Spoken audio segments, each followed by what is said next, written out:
why do we long for some people more than others? How come the duration of a relationship does not determine how we feel about that person? Sometimes our strong yearning for someone doesn't really add up, and love is one of those things that does not make logical sense.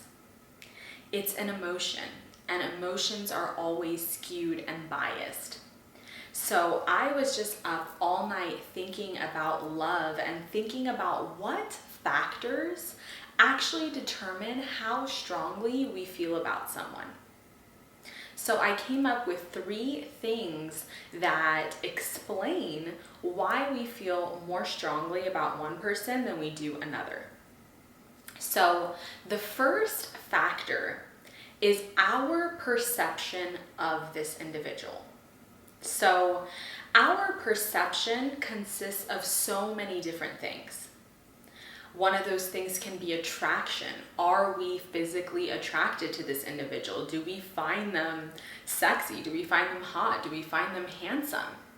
Another piece of perception is this individual's status or position in society.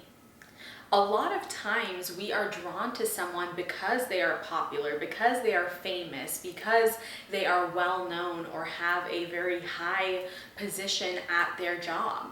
And this skews our perception of them because we see them as this individual that is knowledgeable, is intelligent, is able to make X amount of money, and that also determines how we perceive them. Other things that can make up perception is our idea of this individual in our mind. So I'm sure that you guys know that the way that we think about someone is not always in line with who that person actually is. So for example, there might be someone in your life who you love so much, but you're also looking at them through rose-colored lenses. So you may be neglecting their weaknesses, their faults, some of the things in their personality that aren't that great. And so our perception really plays a big role in how much we care about someone, because at the end of the day, it really isn't their personality or their values or their attitude that makes us love someone. It's how we view them in our mind. It's how we view them when they are not next to us. It's how we yearn for them and think about them when they're not in the room. So a lot of times, the way that we view someone is not really an accurate representation of who that person is, and this is when we get in trouble.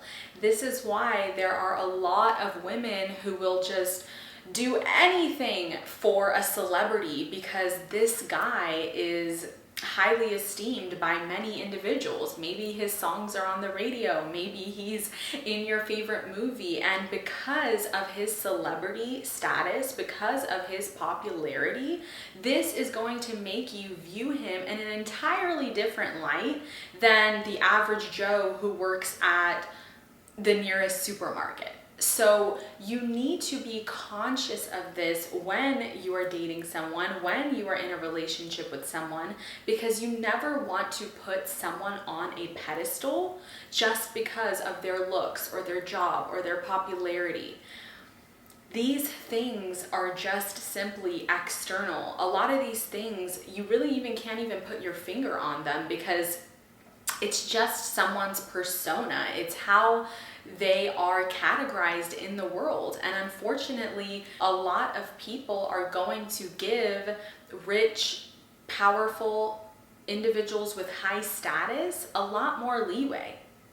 And this is why you see people who are rich, who are wealthy, getting away with murder, because a lot of times they are able to sway the masses because of their popularity, because of their grandiose, image. And that is a very dangerous thing because as humans, we are susceptible to just falling into this hole of seeing someone a certain way, even though it is not truly who they are beneath the surface.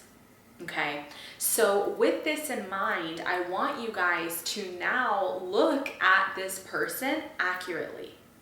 You need to start assessing them by what actually matters, right? Because if we just fall into perceiving them with our perception, we're always going to be led astray. The next factor in this mathematical framework is our shared experiences. This is huge because shared experiences are really what help us connect with one another. So this can be something like going on a vacation together. It can be even experiencing certain milestones together. So perhaps you had your 18th birthday while this person was in your life, or maybe you graduated university while you were dating this person. So because you associate this individual with a big milestone or with a big experience, that is also going to alter your feelings towards this person. You might only be dating someone for a few months, but if something big happens during that time, maybe you move into a new apartment, maybe you experience a really bad illness, maybe you are grieving the death of a loved one and this person is there to offer comfort. All of these things are going to skew the way that you feel about this person. Because when we think about someone, we are basically replaying all of those different shared memories and shared experiences that we've had with one another. So this is why when you're in a long distance relationship, this piece is missing, and this can be the difference between you falling head over heels versus you just thinking, oh yeah, I like him. And that's why spending time together is such a big deal. It's such an important piece of attraction, of love, of getting to know someone, of building a strong foundation, because when we spend time with someone, we are building those experiences, we're building those memories, and we're drawing closer to this person. We're now becoming intertwined because now they have seen us in joyous moments, they've seen us in difficult moments, they've seen us in tough situations, and because they have been next to us during these milestones, during these times that we've experienced, we now feel closer to them. And so this can also steer us in the wrong direction, because maybe there's a person who has been in your life when you went through a lot, but that doesn't necessarily mean that they are good for you, that they are right for you, that they are compatible with you. And so it is important to separate an individual from what we've experienced with them, because those experiences and those memories can really heighten our emotions and make us feel more strongly or more deeply towards an individual. The third and final piece of the framework is bonding. And bonding is all about intimacy. It's those moments when maybe we're holding hands, maybe we're hugging, maybe we're kissing, maybe we're cuddling, and even making love. And this is why I always stress to you guys to put off making love, to put off the physical aspects of connection, because bonding alters our perception in huge ways. Maybe there's a person in your life and you have a strong perception of them. You see them as capable, you see them as intelligent, as loving. You have a good perception of them in your head. And maybe you guys have had a lot of shared experiences together. However, if you put off that bonding, you are still remaining level-headed. You haven't gotten to that point in the connection when all these hormones are surging, when all these chemicals are being released in your body and really altering the way that you see this individual. So this is why bonding is such a huge aspect of love, of attraction, because when we bond with someone, now they're not just someone that we see in the street and we find attractive and they've been to our birthday. Now, this is someone who we've shared intimacy, who we've been vulnerable with, who we have shared the most intimate parts of our body, of our soul, of our spirit, of our heart with. And so when you bond with someone, you become incredibly vulnerable. When we are now engaging with someone in an intimate way, we love them in an entirely new way that just simply cannot be compared to someone who we haven't had bonding experiences with. And bonding is not just about sexuality, actually. I wanted to use the example of your biological mom versus a stepmom. With your biological mom, you have experienced a true deep bonding through breastfeeding, through you latching onto her, through you literally coming out of her womb. You have experienced this sense of bonding when she held you, when she fed you, when she taught you how to walk and crawl and all of these things. So you might feel so much love, so much admiration, so much appreciation for a stepmom, but you will never experience that depth of love for a stepmom because you have not bonded in that way. So this framework can explain why you feel love towards friends, towards family members, towards loved ones. It really is encompassing of everything. And this explains why sometimes we only know someone for a few months, but they leave such a strong impact on our lives for years and decades to come. And it's about these three things. How do we perceive them? How do we view them?